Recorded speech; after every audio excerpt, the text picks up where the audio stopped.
মথির লেখা সুসমাচার অধ্যয়নে আপনাদের স্বাগতম। আজ আমরা মথি 17 অধ্যায় থেকে এমন কিছু বিষয় আপনাদের সামনে তুলে ধরব যা আমাদেরকে বিশ্বাস, ক্ষমা এবং পরিবার সম্পর্কে শেখায়। মথি 17 অধ্যায় 14 থেকে 20 পদে যিশুর জীবন ও পরিচর্যা সম্পর্কে একটি অলৌকিক ঘটনার গল্প আছে যা আমাদের বিশ্বাস সম্পর্কে শিক্ষা দেয়। এখানে বলে, যিশু ও তার শিষ্যরা যখন লোকদের কাছে ফিরে আসলেন তখন একজন লোক এসে যিশুর সামনে হাঁটু পেতে বসলেন। আপনি আমার ছেলেটির উপর দয়া করুন, সে মৃগী রোগী, খুব কষ্ট পাচ্ছে, প্রায় সে আগুনে এবং জলে পড়ে যায়। আমি তাকে আপনার শিষ্যদের কাছে এনেছিলাম, কিন্তু তারা ভালো করতে পারল না। উত্তরে যিশু বললেন, অবিশ্বাসী ও দুষ্ট লোকেরা, আর কতকাল আমি তোমাদের সঙ্গে সঙ্গে থাকবো? কতদিন তোমাদের সহ্য করব? ছেলেটিকে এখানে আমার কাছে আনো। যিশু সেই মন্দ আত্মাকে ধমক দিলে পর সে ছেলেটির মধ্য থেকে বের হয়ে গেল, আর ছেলেটি তখনই সুস্থ হয়ে গেল। এরপর শিষ্যরা গোপনে যিশুর কাছে এসে বললেন, আমরা কেন সেই মন্দ আত্মাকে ছাড়াতে পারলাম না? যিশু তাদের বললেন, তোমাদের অল্প বিশ্বাসের জন্যই। মার্কের সুসমাচার এই ঘটনায় একটি গুরুত্বপূর্ণ উপাদান যোগ করে। মার্ক 9 অধ্যায় 21 থেকে 24 পদে আমরা দেখতে পাই, যিশু তার বাবাকে জিজ্ঞেস করলেন, কতদিন হলো তার এরকম হয়েছে? লোকটি বলল, ছেলেবেলা থেকে। এই আত্মা তাকে মেরে ফেলবার জন্য প্রায় আগুনে আর জলে ফেলে দিয়েছে। তবে আপনি যদি আমাদের কোনো উপকার করতে পারেন তবে দয়া করে তা করুন। আর যিশু তাকে বলেন, আপনি যদি পারেন, যে বিশ্বাস করে তার পক্ষে সবই সম্ভব। সঙ্গে সঙ্গে ছেলেটির বাবা চিৎকার করে বলেন, আমি বিশ্বাস করি, আমার অবিশ্বাস দূর করুন। এখানে আপনি বাইবেলের সবচেয়ে সৎ প্রার্থনাগুলির মধ্যে একটি প্রার্থনা আবিষ্কার করবেন।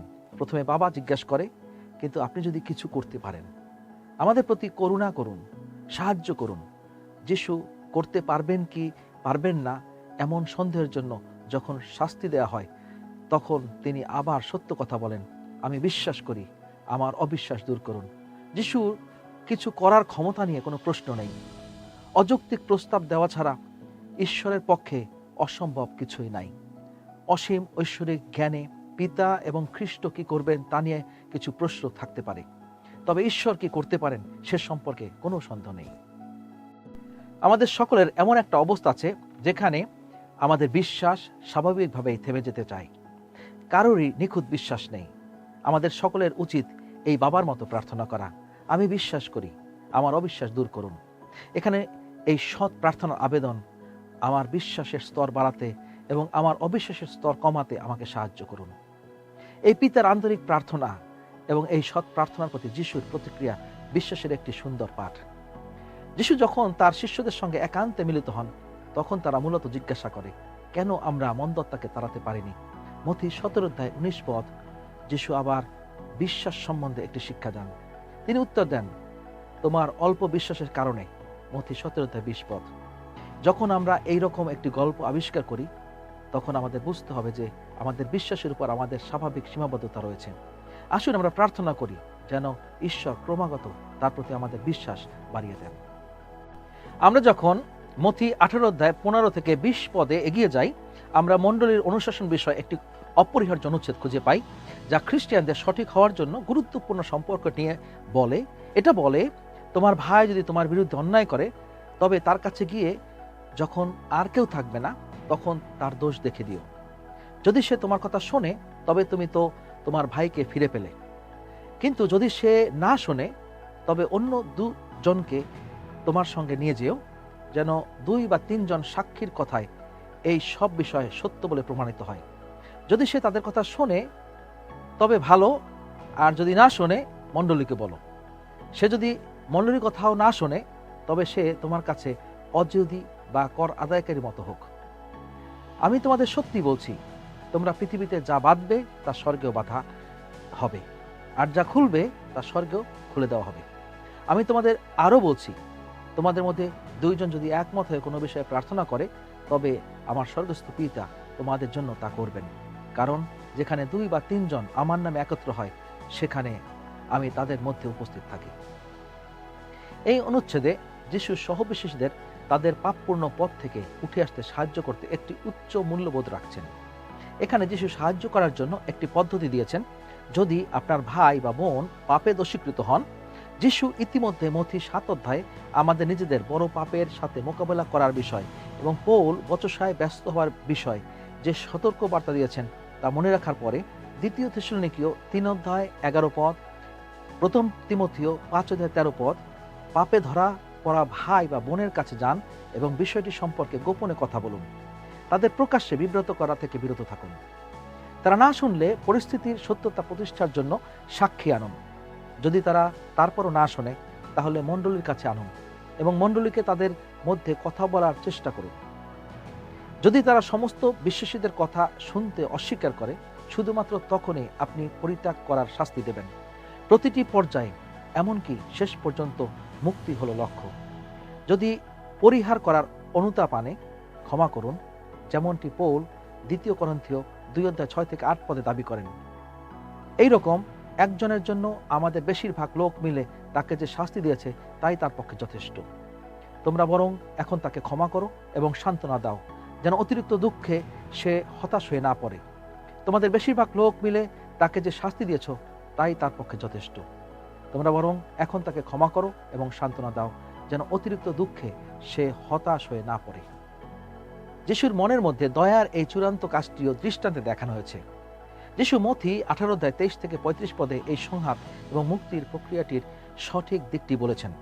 একজন ব্যক্তির একটি বিশাল ঋণ ছিল এবং তার নিজের এবং তার পুরো পরিবারের জন্য ভয়ানক পরিণতি সহ শেষ সময়ে ঋণখেলাপিদের কারাগারে নিক্ষেপ হওয়ার আশঙ্কা ছিল। দেনাদার তার পাওনাদারদের সামনে ভেঙে পড়ে এবং দয়া ও সময় ভিক্ষা করে। যার কাছে সে টাকা ঋণ করেছিল সে মমতা আপ্লুত হয় এবং তার অগাধ ঋণ মওকুফ করে দেয়। বাড়ি ফেরার পথে যার ঋণ মাফ করা হয়েছিল তার সাথে একজন ব্যক্তির দেখা হয়। সে তার কাছে সামান্য কিছু টাকা ঋণী। তাকে গলা টিপে ধরে অবিলম্বে ঋণ পরিশোধের দাবি জানান। যখন সে টাকা দিতে পারে নাই, তখন সে লোকটিকে কারাগারে নিক্ষেপ করে। যে লোক তার এত বিশাল ঋণ ক্ষমা করেছিল, সেই লোকটি এই কথা মানায় না। তিনি ক্ষমা করা ব্যক্তিকে আবার ডেকে পাঠান এবং তাকে এত কিছুর জন্য ক্ষমা করার পর আরেকজনকে ক্ষমা করতে অস্বীকার করাকে বিদ্রূপ করেন। যিশু দৃষ্টান্তটি এই বলে শেষ করেন, পরে তার মনে রাগ করে তার সমস্ত ঋণ শোধ না করা পর্যন্ত তাকে কষ্ট দেবার জন্য জেলখানায় লোকদের হাতে তুলে দেন। মথি 18:34। যিশু আমাদের জন্য এটি ব্যাখ্যা করেছেন ঠিক সেইভাবে। তোমরা প্রত্যেকে যদি তোমাদের ভাইকে অন্তর দিয়ে ক্ষমা না করো, তবে আমার স্বর্গস্থ পিতাও তোমাদের উপর এইরকম করবেন।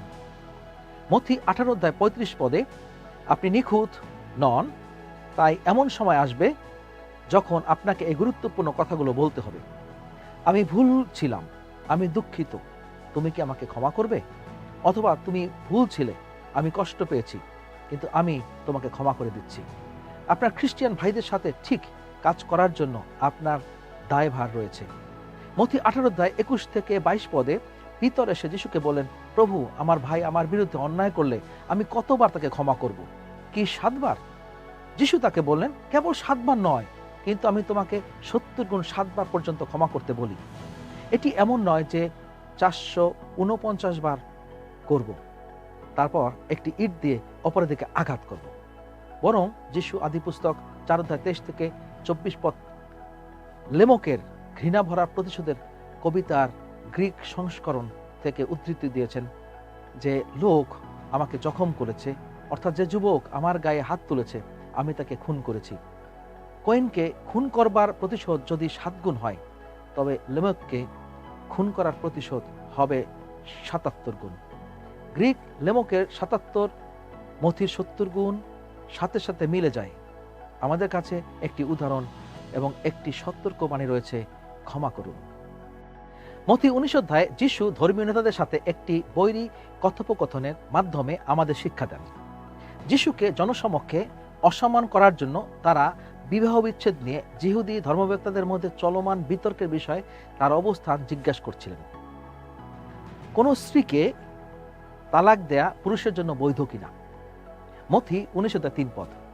যেহেতু তারা বিবাহ বিচ্ছেদের বিষয় মসির আদেশের মানুষের বঞ্চনার উপর ভিত্তি করে একটি ভাতা এবং কঠোর হৃদয়ের পুরুষদের থেকে মহিলাদের রক্ষা করা প্রয়োজন, এর পিছনে যুক্তিকে ভুল বুঝেছিল। যিশু সেগুলোকে সহজ করেন। যিশু বলেন, আপনাকে অবশ্যই আদিপুস্তকে ফিরে যেতে হবে এবং বিবাহকে সেইভাবে বিবেচনা করতে হবে শুরুতে যেমন হবার কথা ছিল, যদি আপনি বিবাহকে বুঝতে চান, যেমনটি এখন হওয়া উচিত। বিবাহ একটি স্থায়ী বন্ধন, স্রষ্টা দ্বারা পরিকল্পিত একটি ভবিষ্যৎ সম্পর্ক। বিবাহ ছিল ঈশ্বরের চিন্তা। যিশু বলেন, এই জন্য তারা আর দুই নয়, কিন্তু এক দেহ। তাই ঈশ্বর যা একসঙ্গে যোগ করেছেন, মানুষ তা আলাদা না করুক। মথি 19:6। আপনি কি আপনার দাম্পত্য সম্পর্কের মধ্যে সংগ্রাম করছেন? ঈশ্বর আপনাকে সাহায্য করতে পারেন। প্রতিশ্রুতি, আত্মত্যাগ, ক্ষমা এবং দয়ার মাধ্যমে তার উত্তম নকশা অনুসারে কিভাবে বিবাহের অভিজ্ঞতা অর্জন করা যায় তা দেখতে যিনি আপনাকে এবং বিবাহ উভয়কে সৃষ্টি করেছেন তাকে বলুন। একজন ধার্মিক পালক যিনি সত্যি ঈশ্বর এবং তার বাক্যে বিশ্বাস করেন, বিবাহের জন্য ঈশ্বরের সুন্দর নকশা আবিষ্কার করতে আপনাকে সাহায্য করতে সক্ষম হতে পারেন।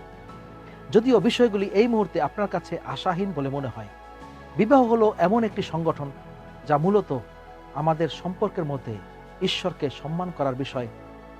এটি মূলত আমাদের স্বার্থপর আকাঙ্ক্ষাগুলিকে সন্তুষ্ট করার জন্য সম্পর্ক ব্যবহার করার বিষয় নয়। আমরা জীবনের সবকিছু সম্পর্কে চিন্তা করবার প্রবণতা করি, এতে আমার জন্য কি আছে। যখন একজন পুরুষ বিয়ে করার সিদ্ধান্ত নেয়, তখন প্রায় লোকটি ভাবতে থাকে, আমি ভাবছি এই স্ত্রীলোকটা আমার জন্য কি করতে যাচ্ছে।